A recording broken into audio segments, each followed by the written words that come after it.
let's talk about the Week 3 AP Top 25.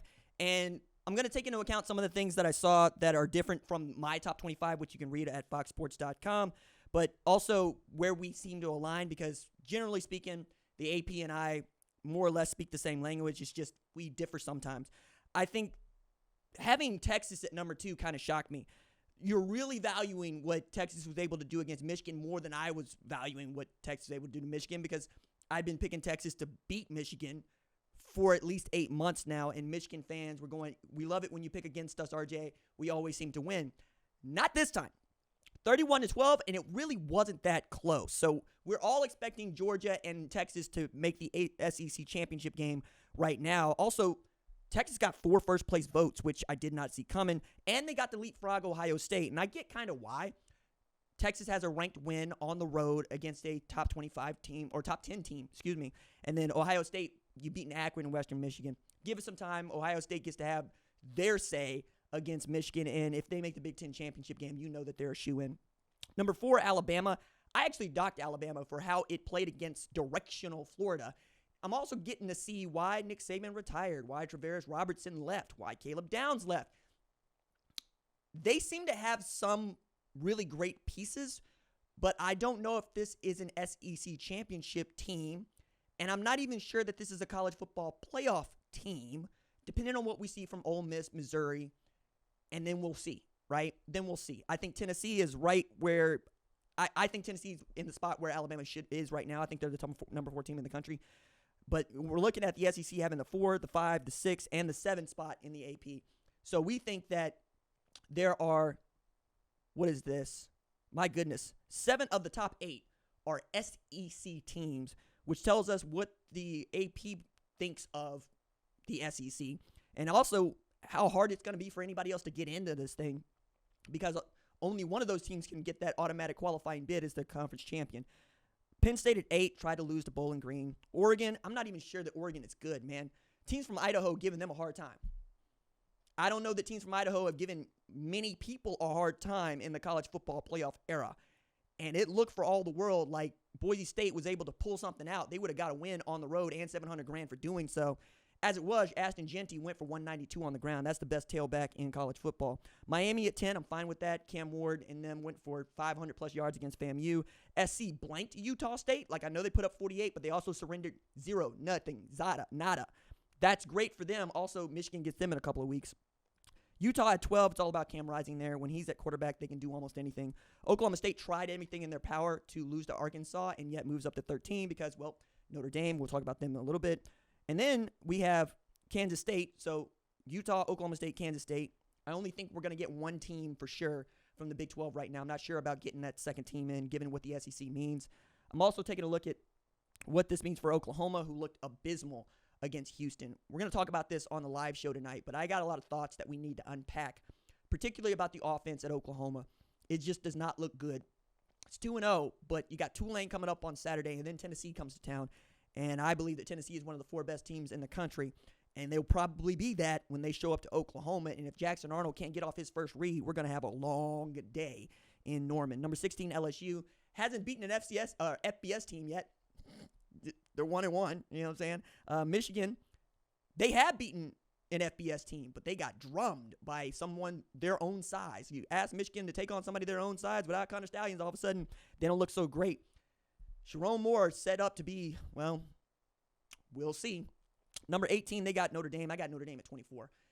Notre Dame lost to Northern Illinois on national television and paid $1.4 million for the privilege. I'm not at all sold on Riley Leonard. I was never really sold on Riley Leonard, and I was never really sold on the partnership that was Mike Denbrock and Riley Leonard. They're telling me that Mike Denbrock turned Jaden Daniels into a Heisman winner. I'm like, well, Mike Denbrock found something in Jaden Daniels that none of us had seen before. And Jaden Daniels found something in Jaden Daniels that none of us had seen before and became a different person in 2023. 3,800 yards passing, 1,100 yards on the ground. I didn't see that coming out of Riley Leonard, particularly at Notre Dame. But they're outstanding defensively. They just can't score. Like, they lost the game 16-14 to Northern Illinois. It wasn't because the defense is bad. Xavier Watts is a dude. Benjamin Morrison is a dude. I think that if they can get this thing figured out on the offensive line particularly, maybe they can make some noise and spoil some other folks. But they dropped 13 spots from number 5 to number 18. Louisville is at 19 because we got to put somebody there. They have not beaten a team in in the Power 4 either. Jacksonville State, Austin Peay. That's it. But they beat them like a drum. Arizona was in a ball game with Northern Arizona. I think if more people were staying up to watch that, they might have dropped in the rankings a little bit more at number 20. Iowa State moves to 21 with a great win against Iowa on the road. Got a walk-off field goal to seal a 20-19 victory. Really great for them. Really great for the Big 12. 22, we got Clemson, who took out the whole 55-gallon drum of whoop-ass and poured it all on Appalachian State. They scored 66. They put up 700 yards of offense. They put up 460 through the air. I just would like to see them do that against Power 4 teams. They have lost 7 of their last 15. They've lost 7 of their last 15, against Power 4 opponents. Nebraska moves to 23. I had Nebraska in this thing last week. They're in it this week, too. I was just a week ahead on them, but Nebraska is a good football team. Colorado is not a good football team, but that doesn't take away from what we have seen from Nebraska so far, which is Dylan Raiola is taking care of the football. And as long as they're taking care of the football, they got a shot. And they should be undefeated by the time they get to Ohio State. I think Illinois could give them a problem, but we'll see. Boston College gets to 24 off of beating Duquesne, but really it's about beating Florida State on the road at Doak Campbell. And they get to play Missouri this week. And I'm really interested in that because Missouri hadn't played anybody outside the 5A classification right now. I mean, that's just it. Now they got a real football team they got to play against.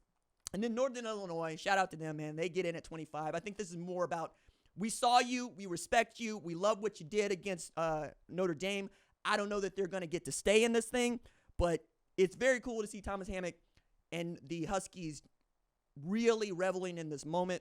Hammock is probably going to be one of those guys that gets a Power 4 job if he's not careful, given what the Huskies have shown so far. Also 2-0. Illinois got votes, 101 points after beating Kansas, knocking them out of the top 25. Boise State got votes despite the loss to Oregon, and I think that's because we know that Boise State's a good football team. They'll be in the top 25 at one point this year. A&M at 68, not real sure about that. Syracuse 63. I like that. Syracuse has won back-to-back games. Tight end Oronde Gadsden is probably going to win the Mackey Award this year. Kyle McCord has thrown for 350 in back-to-back games with 4 TDs. He's found a nice place at Syracuse, and they look like they have something brewing over there. All the teams that we expected to be good, save Miami, are bad. And all the teams that we expect to be bad are good. Syracuse, Boston College, good. Virginia Tech, Clemson, North Carolina, bad. It's wild in the ACC right now. Cal beat Auburn. My goodness. They got votes. Memphis got 38. Washington got 27. Iowa got 24. Kansas got 22. Vanderbilt still catching votes. 18. Hell yeah. Go Vanderbilt.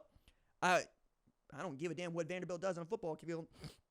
Vanderbilt can do whatever they want after opportunity to Vanderbilt. I mean that. South Carolina got 10 after thumping Kentucky.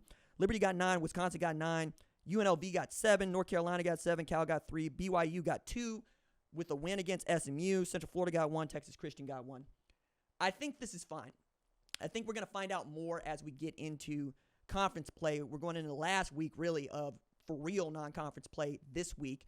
It's going to be some moving and some shaking. Alabama's going to have to show me something against Wisconsin because I don't believe that's one of the 4 best teams in college football right now. I just don't see it. Yeah, we'll talk about it.